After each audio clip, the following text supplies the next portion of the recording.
Venice, the city of canals, romance, and rich history. But as beautiful as it is, this iconic city is facing a relentless enemy, the sea. Hi everyone, welcome back to Structure Dynamo.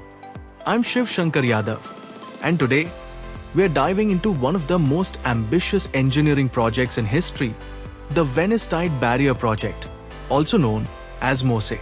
For centuries, Venice has dealt with periodic flooding, known locally as acqua alta, where high tides bring salt water into the city.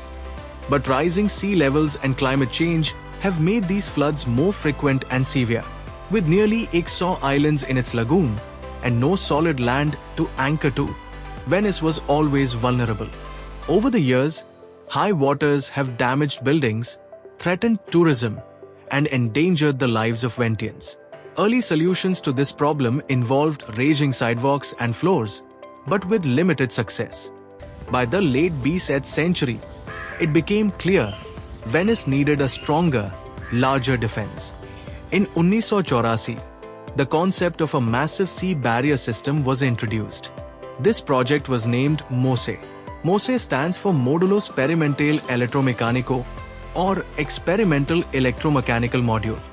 But in Italian, it also means Moses, a name symbolizing salvation from water.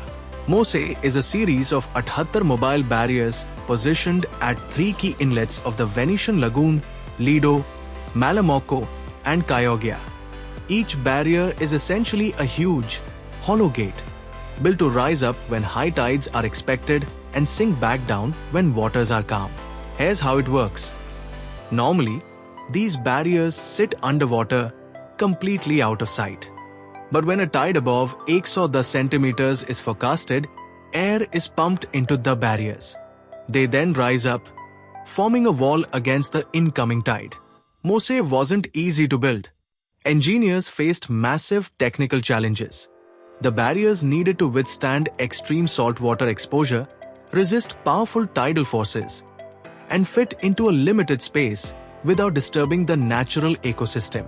They used advanced materials to prevent corrosion, anchored the barriers deep into the seabed, and designed them to operate even in stormy weather conditions. It took over 30 years of planning, trial, and error before MOSE was finally completed. MOSE was finally tested in 2020, and it worked. When high tides came, the barriers rose up, successfully preventing Venice from flooding. This was a monumental moment, proving that decades of work had paid off. However, MOSE has faced criticism. The project ran over budget, cost nearly 6 billion euros, and suffered from delays and corruption scandals. Environmentalists have also raised concerns about its impact on the lagoon's ecosystem. Despite these issues, MOSE is a crucial lifeline for Venice in the face of rising sea levels.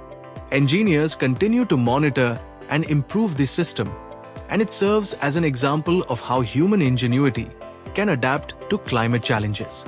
So, while MOSE might not be perfect, it gives Venice a fighting chance. A chance to protect its unique beauty and history for generations to come. Thank you for watching this video on the Venice Tide Barrier Project. If you enjoyed learning about the engineering behind MOSE, don't forget to like, subscribe, and hit the bell icon for more fascinating content on Structure Dynamo. See you next time.